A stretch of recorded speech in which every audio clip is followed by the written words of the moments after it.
Jurors were selected today for Paul Manafort's criminal trial in the Eastern District of Virginia. Manafort is in deep trouble, and though he has not been convicted of anything, he's already being punished severely. A large group of FBI agents, all of them armed, stormed into his home earlier this year, apparently surprising his wife in the shower, terrifying his family. They could have made a simple call to his lawyer, but they didn't.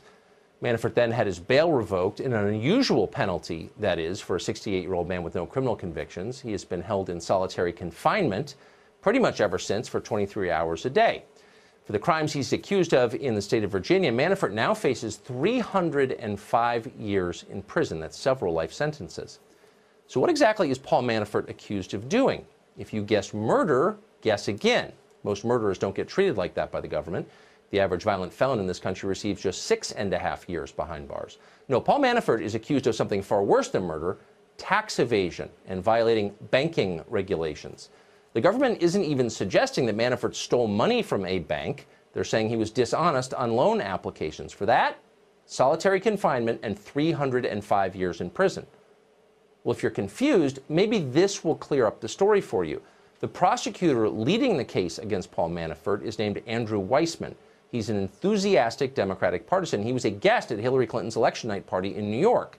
Now he's trying to send Donald Trump's campaign manager to prison for life on a tax charge. For perspective on that, the average sentence for tax fraud in this country is 1 year and 3 months.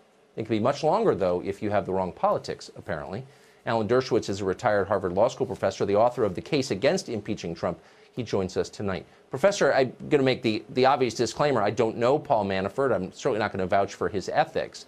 But looking at this pretty carefully, this is a case about tax evasion and bank fraud. And he's getting a sentence, or he's threatened with a sentence, that is so disproportionate compared to the average that it makes you wonder, like, what is going on here? Well, it's very simple. His crime is being associated with Donald Trump. And don't listen to me on this. Listen to Judge Ellis, the judge who's presiding over the case. The judge ruled and said they're not interested in Manafort. Mueller is not interested in Manafort. They're just trying to get him convicted so they can squeeze him. And if you squeeze a witness, not only does the witness sing, but sometimes, according to the judge, the witness composes. That is, he becomes creative. He makes up information. He elaborates, because they know the better the story, the better the deal. So this trial today is not about Manafort. If Manafort hadn't been associated with the Trump campaign, he'd be out in New York or wherever doing his business. It's an attempt to convict him of whatever they can possibly find against him, no matter how unrelated it is to the Mueller probe, in order to squeeze him and get him to sing and maybe even compose. Well, how is that different from what the mafia does? Do what I want or I'll take your life away. That's not justice as I thought it was practiced in this country at all. Well, unfortunately, it is the way justice has been practiced against the mafia and against terrorists, and we civil libertarians have long been opposed to this way of dealing with problems. But the civil libertarians are quiet today. Why? Because the object is Donald Trump. Do you hear the ACLU complaining about this? Do you hear the National Association of Criminal Defense Lawyers complaining about this? Do you hear other Democrat civil libertarians complaining about this? No. We've always complained about this tactic when it's used against other people. But now you have some zealots standing in front of the courthouse with signs saying, lock him up, lock him up. You know, I was objecting when they had signs saying, lock her up, relating to Hillary Clinton, because I'd be making the same argument if Hillary Clinton had been elected president.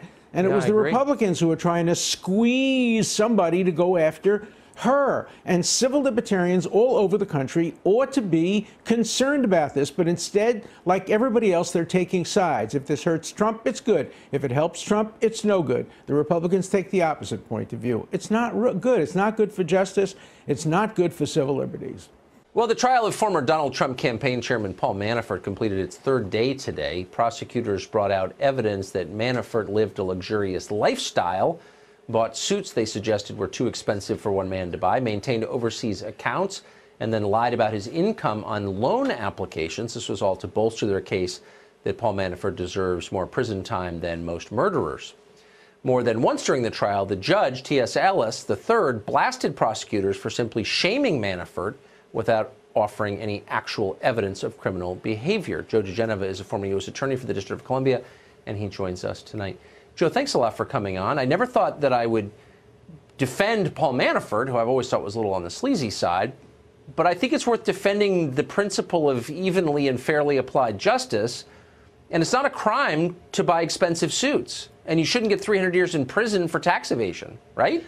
You're absolutely right, Tucker. What you are watching is what is called in the Justice Department an in terrorem prosecution, the use of terror legal tactics to destroy a human being, to try and force him to cooperate when he has nothing to cooperate with.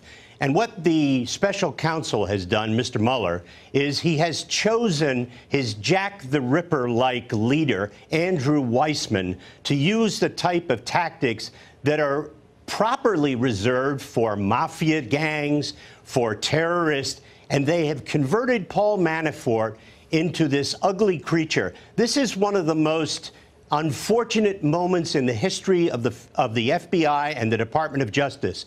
This case is the Rosemary's Baby of Rod Rosenstein, who forced this prosecution, permitted the abusive tactics which occurred during the investigation and which are occurring in this trial, agreed to by the FBI Director Chris Wray, and of course, the Attorney General is asleep, somnambulant, as this horrific embarrassment to the department continues in the Eastern District of Virginia. This is a disgusting display of prosecutorial abuse for which the Attorney General and his deputy should be ashamed. Is there anybody that you know personally who'd with a straight face say, yeah, 305 years in prison seems like an appropriate punishment for tax evasion? Is there anybody who would say that? No is the answer. So how can they charge him with crimes that sentences so clearly disproportionate to the crime? Because the Deputy Attorney General, Mr. Rosenstein, has given Mr. Mueller full authority to do whatever he wants. And because the ultimate goal here is to, quote, get something on President Trump, they've decided to ruin Paul Manafort, who has no criminal record, whatever you may think of his political leanings and his tactics over the years, or who his overseas clients were. He does not deserve this. The Attorney General knows that. The Deputy Attorney General knows that. But you know what? They don't care, because they know that Mueller wants to get Trump. That's what this is about. There's nothing for Manafort to flip on, for heaven's sakes. So what you are watching is a bizarre mistreatment of a human being. This is a case that should get 1 to 3 years at most. But Mueller and Weissman and all the people in the department just can't give it up.